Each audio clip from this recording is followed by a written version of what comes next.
ولمزيد من القراءة والتحليل اسمح لي أن أرحب as a guest. بضيفين I'd like to من welcome Dr. زملائي Auqaab اليوم في هذه Alizai, الحلقة Professor of من Strategic الدكتور Studies. I'd like to start with أستاذ Auqaab Alizai, Professor of Strategic الدكتور Studies. My dear دكتور guest, Dr. Auqaab, I'd like to ask you, Dr. Auqaab, hours ago we had seen some reports speaking about the new proposal, a truce for 10 days between Washington and Tehran to revive the MOU between those countries. Do you think Islamabad is the country that had offered this proposal or other mediators? I think from what I know, it was the Qatari delegation that offered to have 10 days where there would be a formal ceasefire and it would relax the situation. But I don't think either the Iranians or the United States would really desist from further conflict if they saw that that would be their advantage. So the idea is to relax the situation, but also you have to also remember that Qatar is directly involved and suffering from this regional issue and the crisis that's occurring in the Gulf. And it is in their strategic interest to propose that there should be a calm for at least a shorter time whilst people can actually start talking. And that's one of the main issues that we've got here. Once you start fighting, talking kind of disappears and it becomes more difficult as they bombard each other and attack each other's interests and each other's assets. And especially if people are dying in that respect, when blood is spilled, it becomes more emotional for both countries not to talk so much because there's pressure on the governments from within each of the governments. So each of the countries, in fact, and that causes problems. So it is a welcome that Qatar has helped in this. And as you know, as mentioned, that the Interior Minister of Iran, Iskandar Momeni, is visiting Pakistan right now to meet with his counterpart. And the thing is, it's not just about the counterparts. These are interior ministers, but they're going to discuss other issues as well. And I think prominent among this will be what's happening. I think there's a direct message from President of Iran to find out exactly what's happening, where Pakistan stands, especially since... You mentioned they're going to discuss different things, not only regarding the specifics. You are speaking that... I would like to ask you, Mr. Auqaab, who is benefiting from this escalation, Mr. Auqaab? Mr. Auqaab, if we remember what Foreign Minister of Pakistan said, he said that some parties are trying to fail the de-escalation and destroy the deal between US and Iran. Who are the parties who are trying to destroy the deal and what they are benefiting, Mr. Auqaab, Dr. Auqaab? I have said this, I have mentioned this many times, every time I've been in this show and other shows in Qahera News, that the main culprit in this is Israel. They're pushing for the conflict to continue. It's in their interest for the conflict to continue, to reduce Iran even further. They can't do it themselves. They know that the Americans will be pushing the Americans to do as much as they can. And it's in their interest to cause problems and cause fitna in that respect.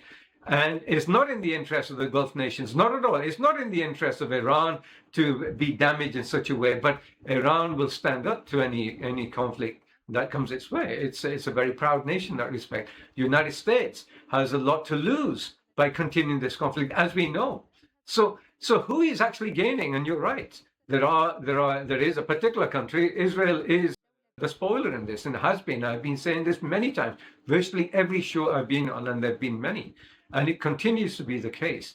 And that's one of the sticking points throughout this period. المخرب الأساسي في هذه المباحثات من هذا الحوار والدكتور عقاب. Ask Mr. Dr. Auqaab about this point. Dr. Auqaab, I would like to ask you, Dr. Auqaab, in case there was disagreement regarding the interpretation of the MOU between Americans and the Iranians, my guest in Cairo said that the Pakistani mediator is the party who could clarify what is behind the fifth item for both sides.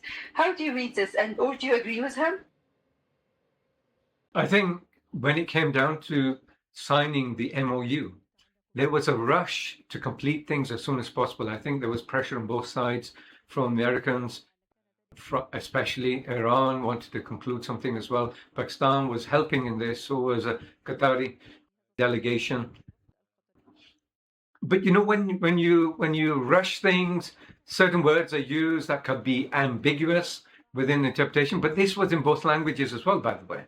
So the both languages were interpreted in that respect. in English and in Farsi, so that both sides would know and understand and appreciate exactly what it was that they were signing. And there was clear understanding.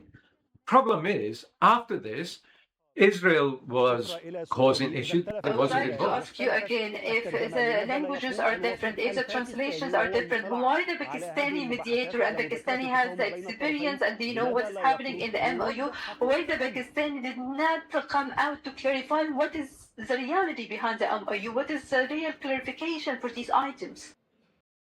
There was no misinterpretation that was signed. What was signed was on the MOU. Both sides knew exactly what they were signing. But at that point, the Trump administration didn't realize the consequences of that as far as number one was concerned. I said this before, Lebanon was number one. That was the issue. That was the crux of the issue. Israel was not willing to understand this. Israel was not willing to take part in this. And as a result, they've been the spoiler. Hormuz Strait was always a pressure and leverage point. It was always about leverage. It was always about pressuring the United States to desist from further military action and to get to the table so that they had leverage. Iran could attack many military bases, but can it really hurt the United States? It could hurt Israel much more. And that was where the issue lies. And that's why America took the decision to go back into war. But Hormuz Strait was up again. This is where the problem lies. And now you've got another circumstance when maybe the Suez Canal could be choked.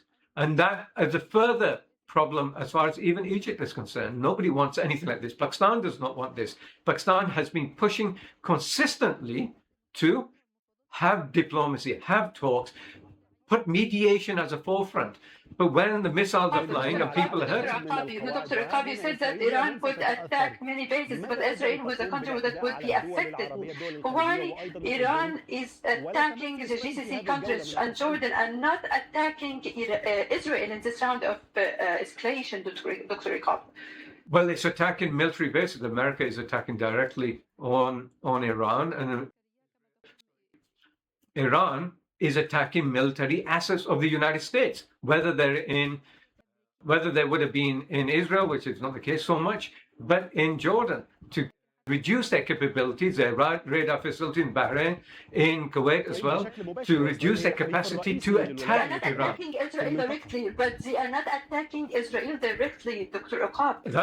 That's right, because that would be a massive escalation that then they may have to partake in, because Israel will put another... I mean, Israel is a military power as well, and that would cause more problems. And Israel is already considering this, to take part in this. But that would also be negative so far as Israel is concerned. Netanyahu has also been having meetings with National Security Council today, in fact, to discuss whether, a short meeting, to discuss whether Israel should partake in this action as well. Because if Israel does partake in this action, Iran will be obliged to start attacking Israel directly.